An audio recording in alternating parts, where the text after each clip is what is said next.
built on nothing less than Jesus' blood and righteousness. I dare not trust the sweetest frame, but wholly lean on Jesus' name. On Christ the solid rock I stand, all other ground is sinking sand. All other ground is sinking sand.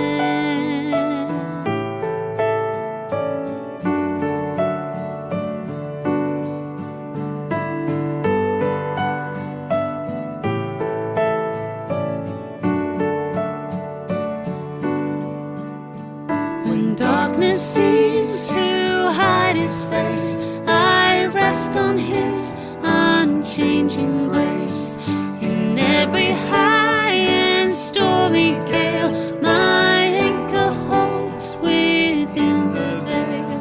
On Christ the solid rock I stand, all other ground is sinking sand. All other ground is sinking sand.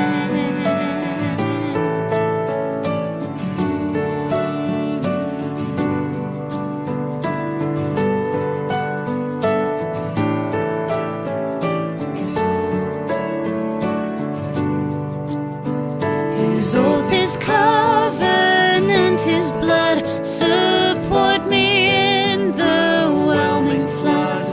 When all around my soul gives way, he that is all my hope and stay. On Christ the solid rock I stand, all other ground is sinking sand. All other ground is sinking sand. When he shall come with trumpet sound, oh, may I then in him be found. Trust in his righteousness alone, faultless to stand before the throne. On Christ the solid rock I stand, all other ground is sinking sand. On Christ the solid rock I stand, all other ground is sinking sand. All other ground is sinking sand. On Christ I stand.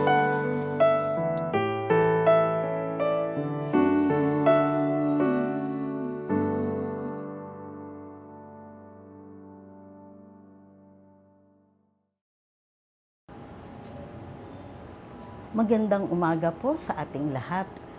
Muli, isang kagalakan na makasama namin kayo dito sa aming prayer covenant na ginagawa po tuwing Lunes hanggang Sabado ng alas 6 ng umaga. Naway lagi niyo kaming samahan sa araw-araw. Tayo po muna ay manalangin. Diyos namin makapangyarihan sa lahat, muli lumalapit kami sa iyo. Nagpapasalamat, Panginoon, sa buong magdamag na kami ay iyong sinamahan sa aming pagtulog at pagpapahinga, Panginoon. Kaya naman taglay namin, Panginoon, ang panibagong kalakasan at ang buhay, Panginoon, na biniyayaan mo kami ngayong umaga, na punong-puno ng pag-asa. Aming Ama, hiniling namin ang iyong banal na Espiritu ang siyang makasama namin sa mga oras na ito upang ang iyong panukala sa umagang ito ay aming madama nang magamit namin ito sa aming pang-araw-araw na buhay. Ang lahat na ito'y dinadalangin namin sa matamis na pangalan ni Jesus. Amen. Ang ating pong aralin ngayong umaga o devotion ay matatagpuan po sa Matandang Tipan sa ikalawang aklat ni Samuel, Kabanata 6, talata 12 hanggang 19. Hayaan niyo pong basahin ko ang ilan sa mga talata. Verse 12, may nagbalita kay David na pinagpalang mabuti ng Diyos si Obed-Edom. Ito'y ikinagalak niya, kaya kinuha niya ang kaban ng Diyos at dinala sa Jerusalem. Habang lumalakad ang mga Israel, nagsisisigaw sila sa tuwa at hinihipan ang mga trompeta. Nang sila'y papasok na sa lungsod, si David na noon ay naglulundag at nagsasayaw, ay nadungawan ni Michal na anak ni Saul. Hindi niya ito kinatuwa. 17. Pinasok nila sa tolda ang kaban ni Yahweh at inilagay sa lugar na nakalaan dito. Si David na may muling nagsunog ng mga handog sa harapan ni Yahweh. 18. Pagkatapos, binasbasan niya ang mga tao sa ngalan ni Yahweh. 19. Bago nagsiuwi lahat ng mga Israelita, ay pinakain ng tinapay, karne at pasas. Ito po ang salita ng Diyos. We all have something to celebrate at pasalamatan, lalong-lalo na sa ating Diyos na nagbigay sa ating ng lahat. Sa verse 12, makikita natin dito, David was in great joy, celebrating the gift which he believed God has bestowed upon him. He was overwhelmed with joy, at sa kanyang katuwaan at kasiyahan, sumisigaw siya at lumulungdag at sumasayaw na may pagpapasalamat. Ano nga ba ang kanyang pinasasalamatan? Nagpapasalamat siya for that time they were able to reclaim or regain the Ark of Covenant. At ito'y napakahalaga sa kanila dahil ito ay nakuha ng mga Palestinians noon at muli nila itong nakamtan. Ang Ark of Covenant is the ritual object of their worship.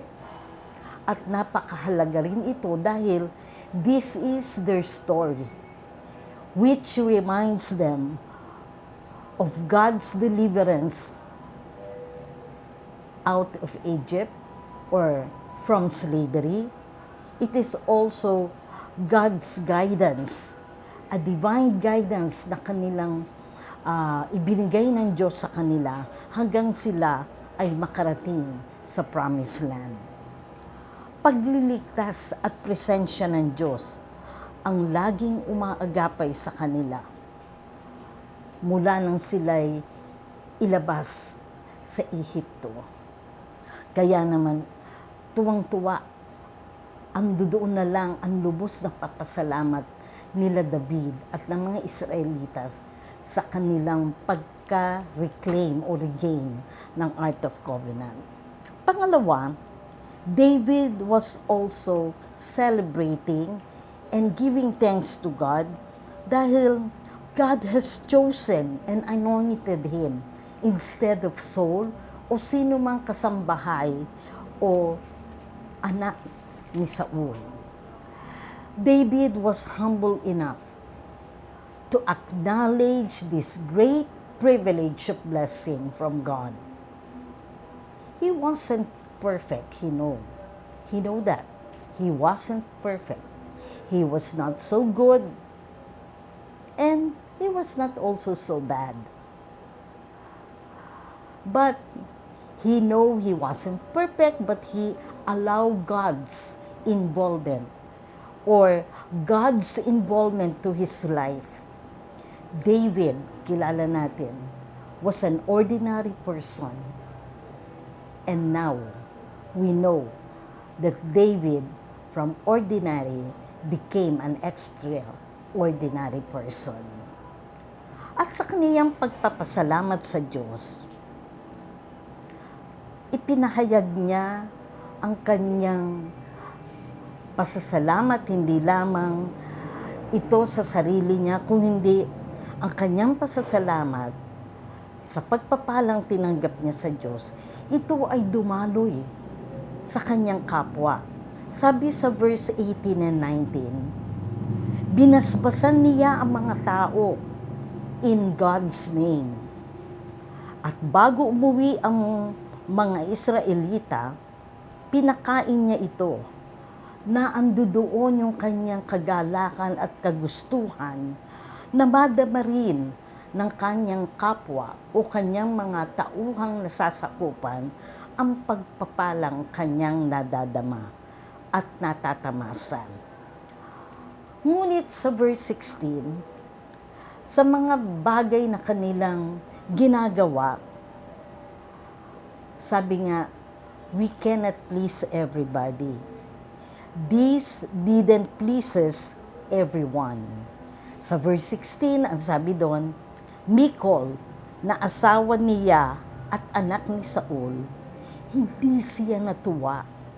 At doon, sa verse 21 and 20 and 21, if we are to read further, pag-uwi ni David para kamustahin ang kanyang sambayanan, siya ay sinalubong ng kanyang asawa na si Michal at binati ng ganito na may kahalong pangungutya. Ang wika ni Michal ay ganito, dakilang araw ito sa hari ng Israel na parang baliw na nagsasayaw sa harapan ng mga alipin. Tayo kaya, if we were the one who saw how David celebrated with joy, naglululundag, nagsisisigaw, at nagsasayaw sa publiko, siguro, iba sa atin mangingiwi ang mga labi, o magtataas ng kilay, o siguro magbabanggit din tayo na para namang mga baliw. O kaya, overacting naman siya kung ano, magpuri sa Panginoon. Alam ninyo, our praises may be public or private, outwardly or quietly, but a true heart of worship and praise, thanksgiving, is what God wants. Pero alam ko, when our hearts are filled with gratitude, some outward expression will come out naturally. Pero alam ninyo, kadalasan sa atin, sometimes, o minsan kadalasan nga during good times and bad times, we quickly forget God's goodness.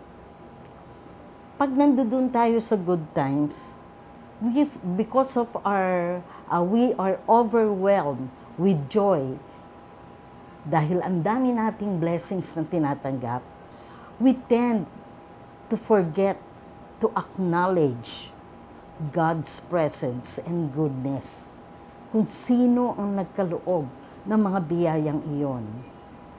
At pag naman bad times, we also tend to forget, at kadalasan, sasabihin natin na parang iniwanan tayo ng Panginoon. Alam ninyo, knowing God's hidden nature, we will find an answer, knowing His goodness, and this will restore a different insight sa ating buhay. Ang gusto ko lang sabihin as a conclusion, find true happiness in Him, not in the church, not somewhere else. Pangalawa, hold on to the promises of our Creator, who created and who is the great I am, and not to people. Pangatlo, the true source of pleasure is the great I am. Kaya don't waste your time trying to find it in other way. To God be the glory. Tayo po'y manalangin. Lord God, thank you po for your grace of love na patuloy mong pinadadama sa amin. At kami ay lagi mong iniintindi sa aming pagkukulang. At ang iyong pagpapatawad, Panginoon. Tunay, Panginoon, na mabuhay dito sa mundong ito, sometimes it drains us. Kaya naman inilalapit namin ito sa iyong paanan. Ang aming mga problema, ang aming mga dalahin, Panginoon. Make us realize that the only thing important dito sa mundong ito to live here is always to look up to you and fill us with your joy, O Lord. Lord, help us, train us to persevere, to walk with you, and continue to help us. At wag mo kami, Panginoon, kami susukuan. Forgive us for our shortcoming, at hinihiling namin, Panginoon, na tulungan mo kami and work on our lives, O Lord. Lord, sorry for our shortcomings, for our sins, O Lord. Lagi mong i-remind sa amin, Panginoon, na sa lahat ng bagay na nangyayari sa aming buhay, maganda man ito o mayroon mang mga pagsubok, O Lord, pero ang mga pangako mo, Panginoon, ay lagi kang naandyan, handang umagapay sa amin, O Lord. Lord, dinadalangin namin ang aming mga kapatid na dumadaan sa mga pagsubok, O Lord. Lord, nawa, madama nila, Panginoon, ang iyong pagmamahal na lagi ka lang naandyan, handang-handang tumulong sa iyo, at kami ay muli mong kupkupin, O Lord. Ang lahat ng ito'y dinadalangin namin sa matamis na pangalan ni Jesus. Amen.